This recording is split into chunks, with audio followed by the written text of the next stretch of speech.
Hi, everybody. Today, we're going to talk about toxic narcissism. Yeah. Well, most of my videos really are about toxic people. It's about toxic narcissism. Narcissism is a spectrum we're all on. There's supposedly things that are like healthy narcissism, but we're going to talk about toxic narcissism. These things that I'm telling you today doesn't mean that someone's a narcissist because they have this or do some of these or all of these.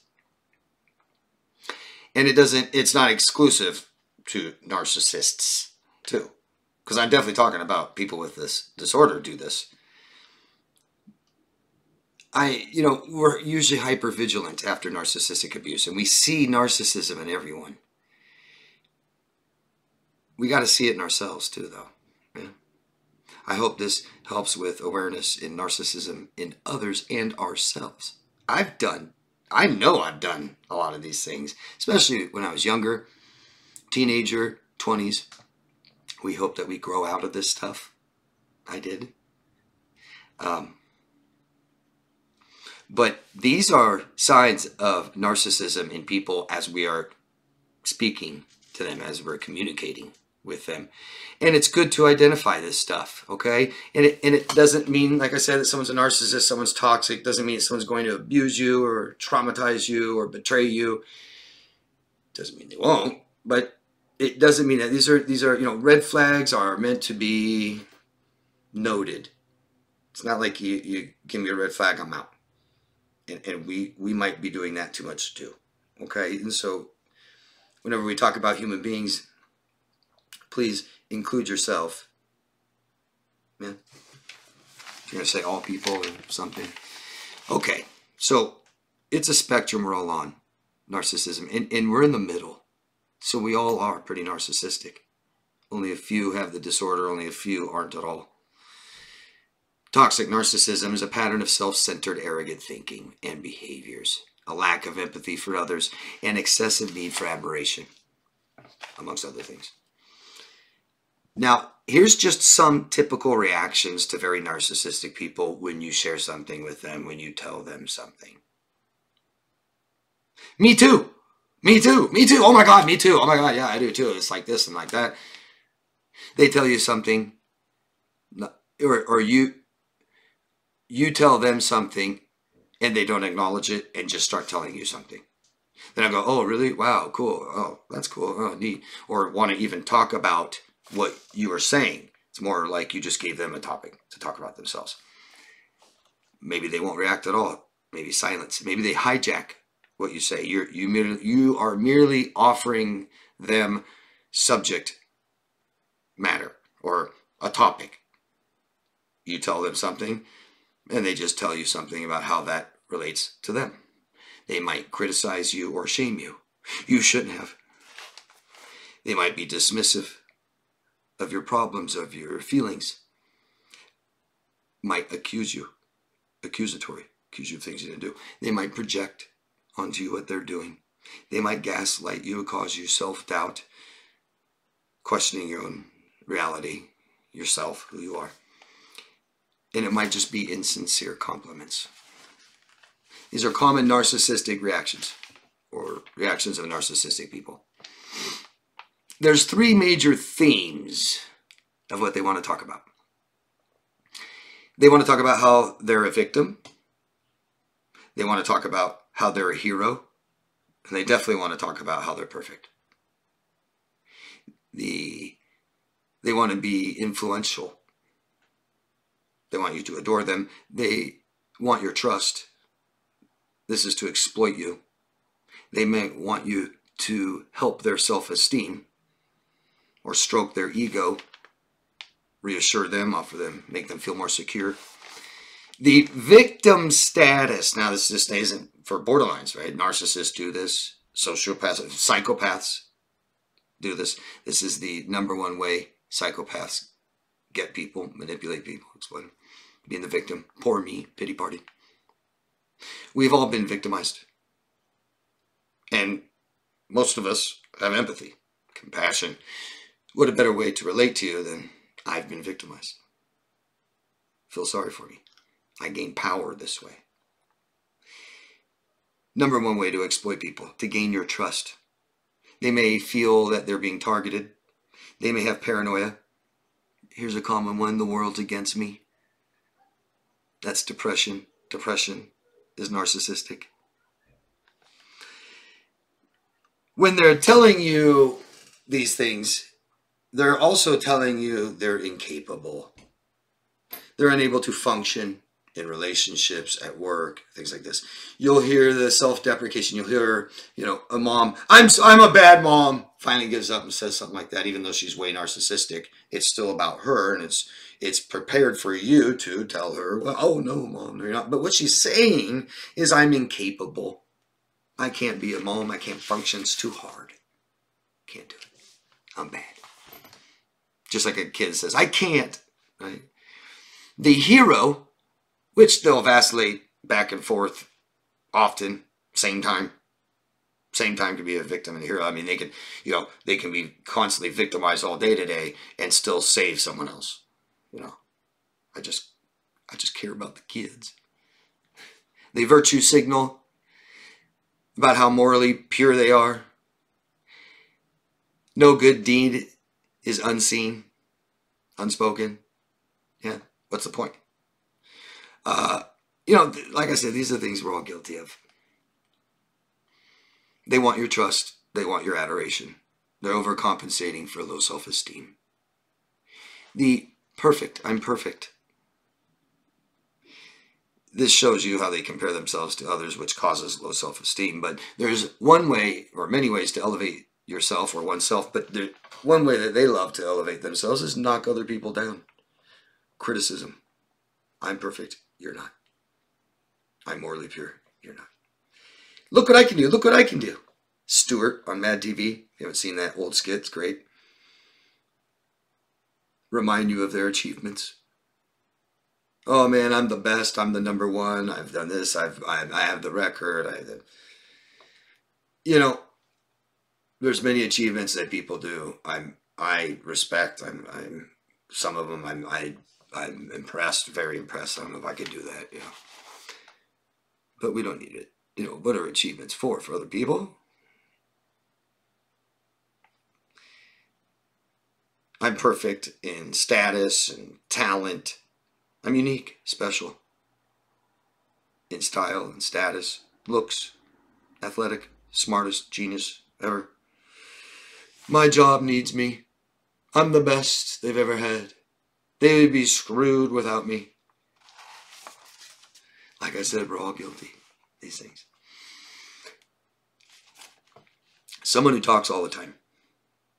We've all known someone that does that. It's not good to talk at all either. But someone that talks all the freaking time. I call it stories, because it's what it is. It's stories, right? Someone that talks all the time, it's not going back and forth. There's not reciprocating, and there's no exchange of ideas and opinions. Just one. One side. So it's just talking all the time. And I call it stories, because they're just talking all the time. And it doesn't matter what they're telling you. It could be something that just happened now, sure, but then it jumped to something that happened 15 years ago, and then something that happened 10 years ago, and something that happened last week, and they want to talk about their children, and they want to talk about their family, and they want to talk about their friends, and they want to talk about their coworkers, but it really is all centered around them. And all you might get in is, oh, wow, really? Cool. That sucks. Too bad. Good job. Wow. Okay. Wow. Wow. Wow. Wow. Wow. Sucks. It's really hard to have boundaries with someone that just never shuts up. It's tough, man. That's one of the biggest challenges. Someone that it's okay if it's someone in passing, someone that's not in your life and stuff, but all of a sudden you find someone in your life that just never stops talking. There's no end to these stories. There's no beginning. They just go from one to the next, just flow one right into the next one. And one story doesn't have to relate to any of the others or what you said that started this, what they hijacked from you. You never even got to finish what you were going to tell them. You just said, hey, I'm going to the zoo. I love giraffes. Oh my God, me too. Oh my God, I go to the zoo with my head, and then I went to my mom, and then my mom has to get to the surgery, and then I have to go to here, and then I have to get it. And then we're gonna eat last Wednesday. It was so fun. And then, oh really? Wow, cool. Okay, neat. Pointless. You made a point, and they talk about something that has nothing to do with it, and you're not sure how to react because you don't know why they're telling you. Wow, cool. Your son went as a ghost when he was 15 for Halloween. Wow, that's cool. We're talking about, barbecuing today, but it's March, Halloween. Why? Pointless. Repetitive. You ever meet someone and know them, and within a month of meeting them, they're telling you stories, the same story 3 times already, 4 times? And then you say, yeah, I know, you told me, and they go, yeah, I know, and then they keep telling you. As long as the fucking limelight is on you, man. It's like you might as well just go get a spotlight, right? And they just hold it on them like this. That's what they want. Repetitive, one after another, no point to it, no end, no beginning, running stories on, and count them. You'll be amazed. 24 stories in a row. 24. And the only reason there wasn't 25 is because I walked out of the room.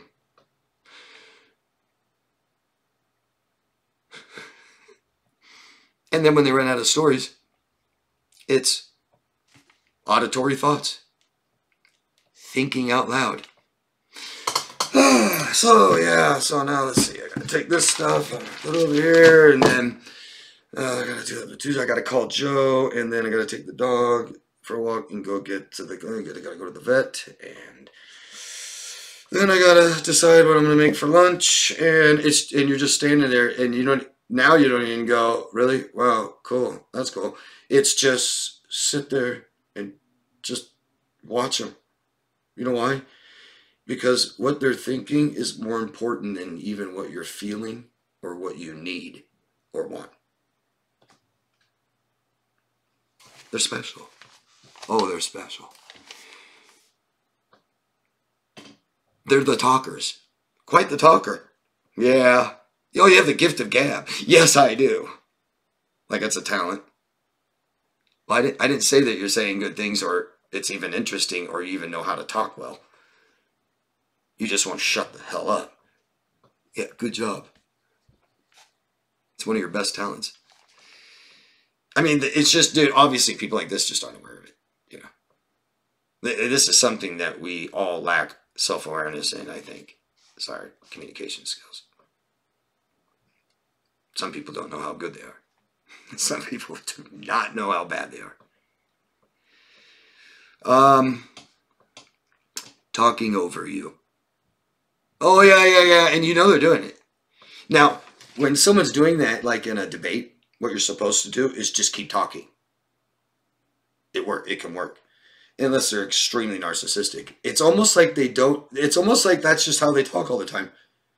Yeah, and then you'll say, hey, you can't listen. You can't hear what I'm saying when you're talking. They'll go, oh, yeah, I can. I forgot. You're special. You're unique. Well, I can't.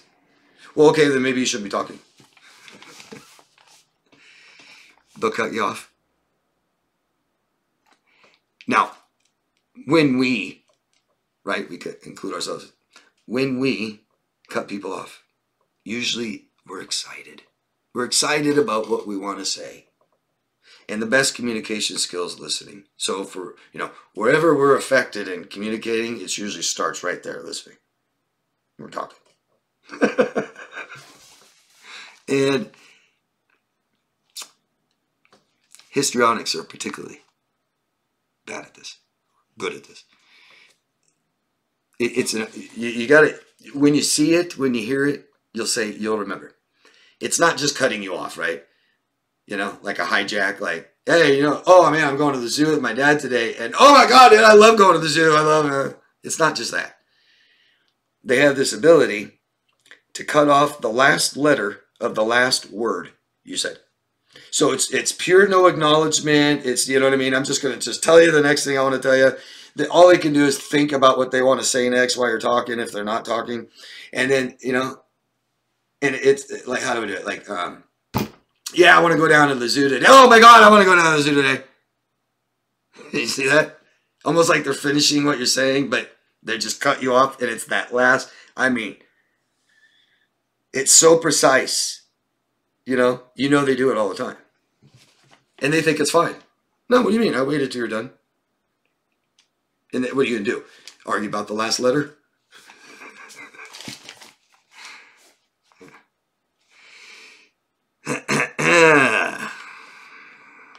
It just centers around them all the time. I mean, that's just easy. The people that talk all the time, they fear being vulnerable. Once it's quiet, they get all scared, right? They can't be vulnerable. It's a fear of vulnerability. Along comes with, rejection, humiliation, stuff like that. Now, what's really important is in a conversation, there's things like a pause, or we break eye contact, things like this every 7 seconds, something like this. But man, how about just the percentage of the conversation, right? How much am I talking? How much are you talking? Regardless of what are we talking about, it's all about you. So, I'm just giving you suggestions and trying to help you with your problems. And I'm like, yeah, I'm talking, but that's what I'm talking about, the actual percentage. Now, we talk about reciprocating needs and stuff like this, right? I meet your needs, you meet mine, and whatever terms are, we want some kind of balance, but that's up to you. You guys decide and bring up and agree upon. But in a conversation with someone that's just overpowering, that just talks 90% of the time, and the other 10% that you're talking is just, wow, really? That's cool. I would do that too. Yeah, that's neat. How did you do that? Well, what colors did you choose? Oh, well, what? I mean, that's it. That's all you're saying. 10%, if that. I've met people that let you talk none. I've met people that will talk, ask you questions, keep talking, don't even give you a chance to answer, and then they go on to the next subject, and you're just sitting there going, well, I had things I wanted to say about that. I was waiting till you're done. Now you're talking about this subject. Well, now I have things to say about this, and I'm just waiting till you're done talking about that, but you're never done because you're just going to go right on to the next subject.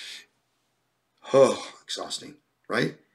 I mean, if you're not going to be aware of, am I a good communicator or not? How much are you talking? How much more are sounds coming out of your mouth? Can you be aware of that? Because there's nothing like not talking the whole time. You feel like you're unheard. It's frustrating. It's stressful, right? It better be. But also be aware of them making it all about you too, right? And it doesn't have to be it doesn't have to be a manipulative person. I knew someone that was just, had lots of codependent behaviors and would never talk about themselves. And I had to always be like, hey, how are you today? You know what I mean? Like, tell me about your day. No, I don't want just fine. Okay, what did you do? How did that make you feel? You know what I mean? Watch out for that. Because that's not a very healthy person either. But more importantly, the manipulative psychopath will be all about you. Massive eye contact, center right towards you. Don't care about anything that's going out here, and just, oh, really? Oh, wow. I'll just talk all about you. Lots of compliments. So interested in your life. We usually aren't that interested in other people's lives, guys, right? Especially like someone's past. How interested are you to just sit and listen to someone talk about things that happened 10 years ago with people you don't know and places you've never been to and stuff? It's like, that's why they pay people to do that. That's why we pay people to do that. But be careful of the people that make it all about you too. We want a balance. And you could have had a bad day, right? And I had a fine day, but something really bad happened today. So it's going to be 90% about you today. And hopefully maybe 80% about you tomorrow, and maybe less, you know what I mean? And this is only just situational that it's like this because of today, but otherwise it's balanced. No, is it like this all the time? Because I know people that just, it's just unbelievable to not be aware of that the other person doesn't say anything, ever. that you just talked the whole 2 hours and now they're gone and you're by yourself and you don't think, man, I just told them every single thing. They really didn't tell me anything. I was just talking. I don't even remember them saying anything. You said, wow, really? Unbelievable lack of awareness there, isn't it? Traumatic, negative, passive, aggressive. If I have a problem, I tell you now. If I'm not going to tell you, shut the hell up.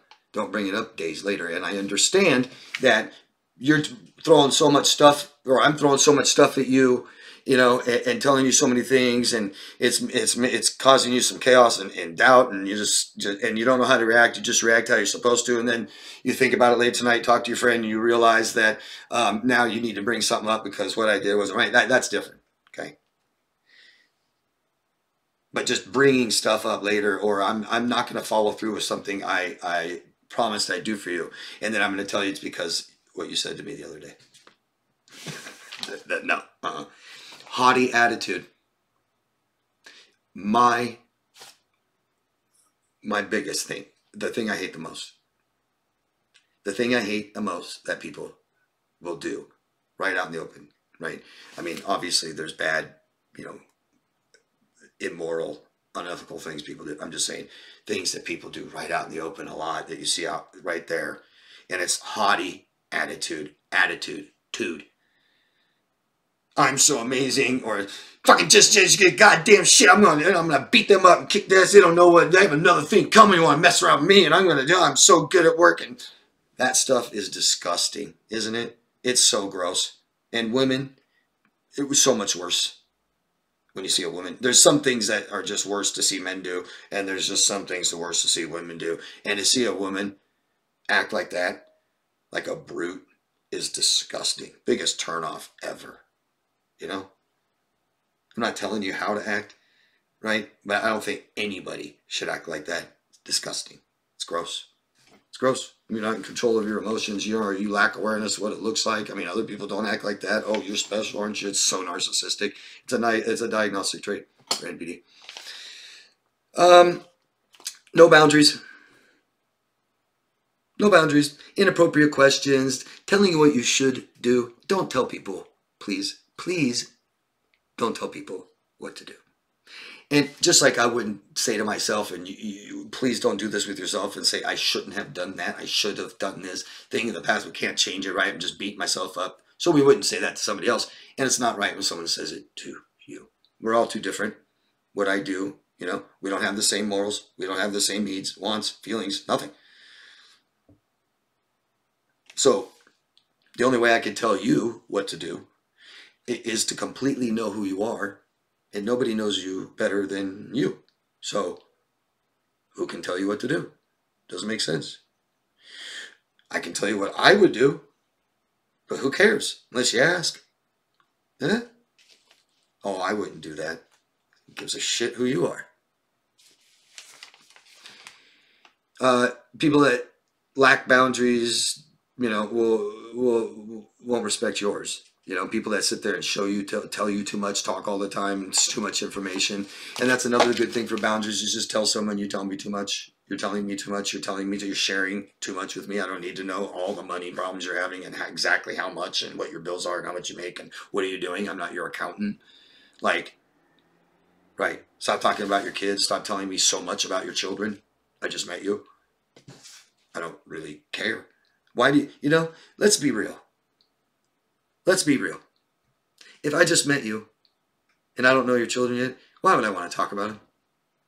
You want to tell me something nice or something bad that happened? Okay. But I don't care what they did when one was 6 and the other one was 8. I haven't even met them. I may never meet them. That's what we're doing here, to see where this is going. Drama. I hate drama. I hate drama so much, man. Sally's over here doing this to me, and you won't believe what Mike did and told me to do this, and I told Mike to go fuck himself. But I hate drama. And then you try to tell him, well, God, what you're saying is pretty dramatic. I know, right? It's all the other people in my life. You don't have to tell me everything, and you don't have to be so dramatic, yeah? You can just tell me. You don't have to tell me every day. Same thing. Dramatic. I hate drama. Most people that say they hate drama, I mean, I'll say it because I'm making a video about it, but I don't just announce it all the time. God, I hate drama. That's dramatic. Most people that say they hate drama are dramatic. Speech lacking in detail. Oh my God! Amazing. Always. Never. All the time. People are so... Wow. What is every human being so? And totally exclude yourself. Yeah. Narcissistic. I know we're all guilty of these things. I know. I almost died. Wow. You almost died? Why?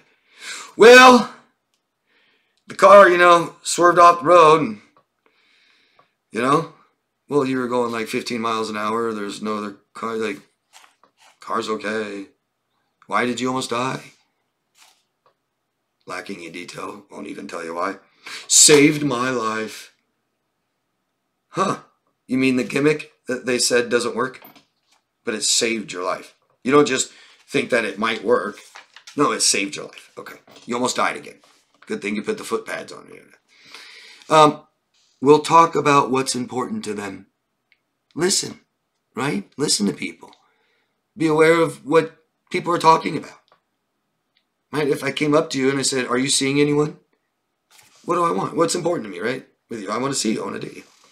Okay? But I might be manipulative and exploitative. I might not come right out and say it. I might come up and give you a compliment. Maybe I'll tell you how much something cost. Or I'll ask how much it cost you or how much you make. Or I'm talking about money. That's important to me. I'm telling you about my role. Toxic people, we all have roles and we all have masks, right? We do, by the way. But especially out about in society. But toxic people will stay in their roles. They can't just be, have a PhD. They got to remind you, Joe Biden, PhD, doctor. You know what I mean? It's like, okay. Like, are you okay alone without that? Can't you just be you? Like, you have to acknowledge your own achievements all the time. Delusions of grandeur. Very important, guys. Very, very important that narcissists, will fantasize about their future and how rich I'm going to be and good looking and in shape and so famous and all these things, right? But relationships is a big one. I just want to be married. I want to have the love of my life. I want to have 2 kids and a house with a white picket fence and a dog and 2 cats. And I want a Porsche, and I want these kinds of things. Fantasizing. We don't need to talk about the future that much. Yeah. Just like we don't need to talk about the past that much, right? Love bombing. When the attention is now all on you. Be careful of someone stroking your ego. Eh? Manipulative praise. Insincere compliments to gain trust.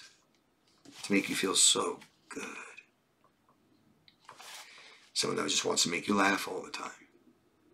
I get it. Doesn't mean exactly that they're trying to manipulate you. I like to make people laugh that I care about. But be careful when it's all about you now, all of a sudden. Right? It should be uncomfortable. Unless you're really narcissistic. Bragging and exaggerating. Oh my God, you won't believe it. Oh God. Oh. The fish was this big.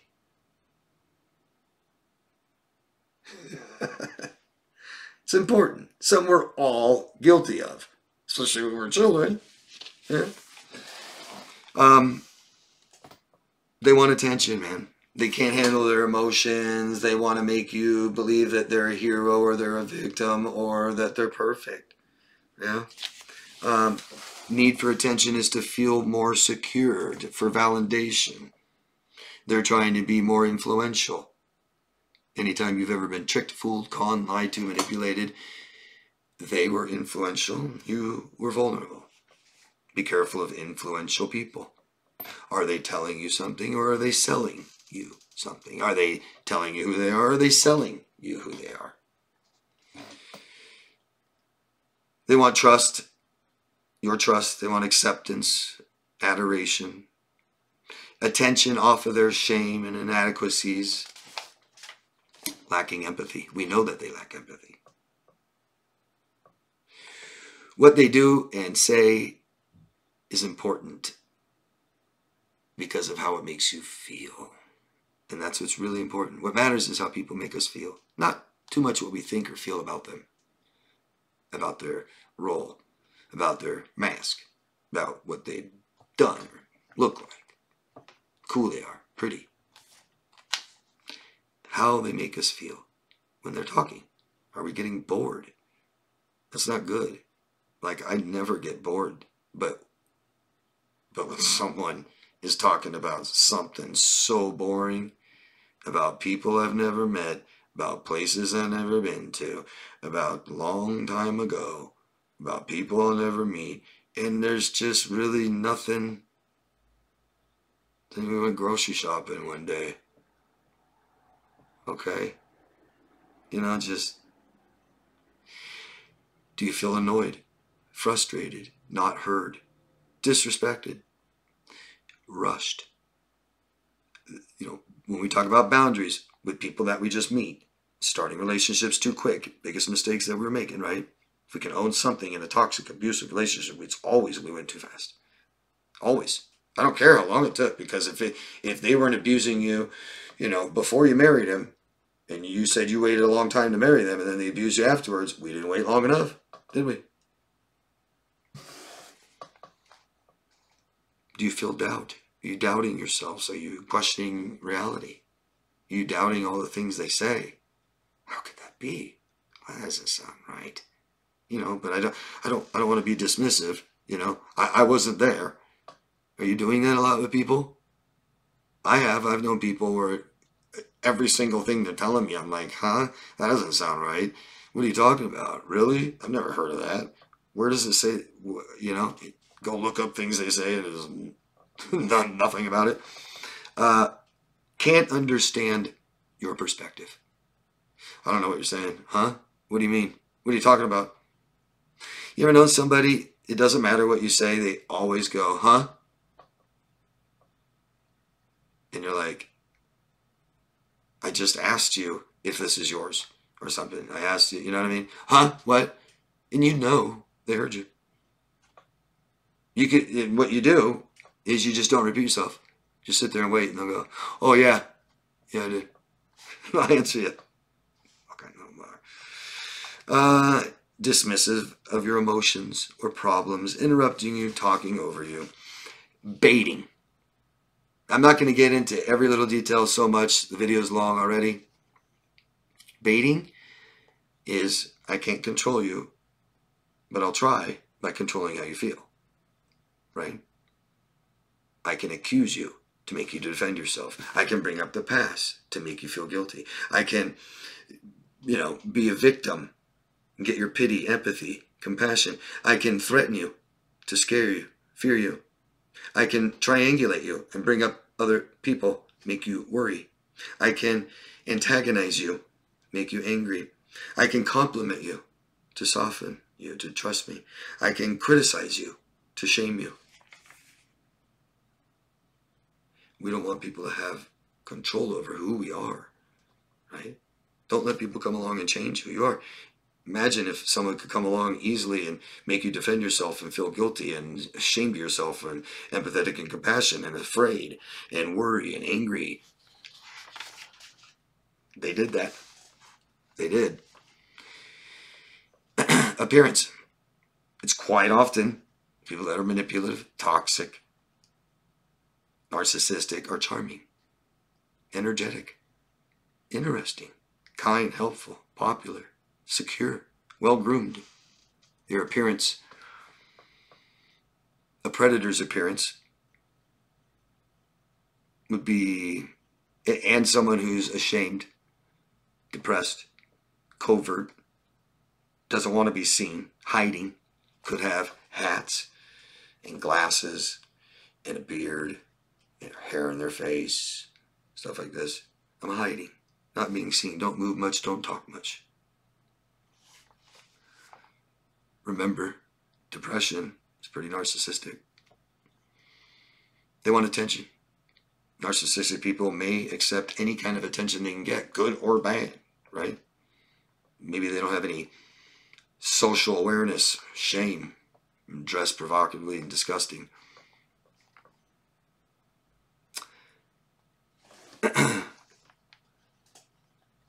Maybe they have big hair,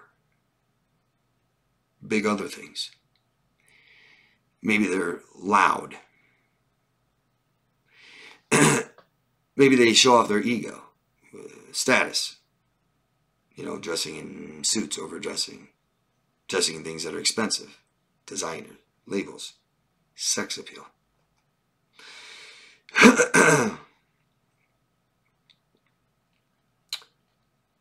The more time someone spends on their looks, the more narcissistic they are. Sorry. Don't forget, we're all in the middle. So it's okay. It's okay to spend a lot of time on your looks. That's important to you. Doesn't mean you're a narcissist. You know, hopefully it stops being so important to you eventually. Less important to how you look, how other people look.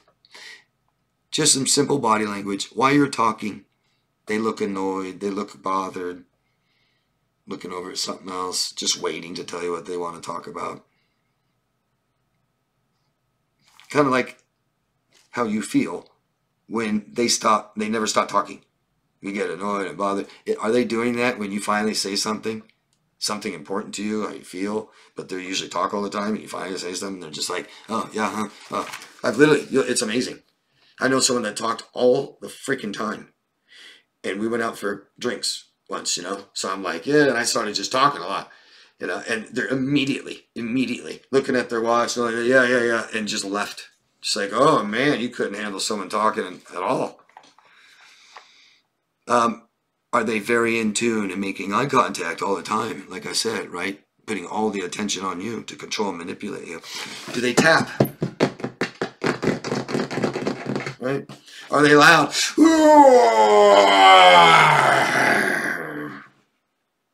Do they sing? Do they always say? It's kind of weird, isn't it? It doesn't bother me too much, especially if someone's a good whistler, but some whistlings, it can be pretty annoying, man. You know, you're the only one that's doing it.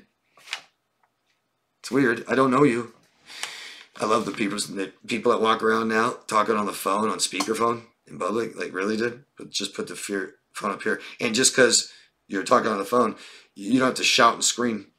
Don't forget their ears just right there. Yeah. I'm almost done. What to do? We do what we can and accept what we can. I mean, the number one tool we have is communicating for problems. Okay, and we tell people how it makes us feel. Hey, I feel like I'm unheard. I know you've, got a lot. Like I said, I know you're excited about what you're saying, but do you mind if I just finish this and say this?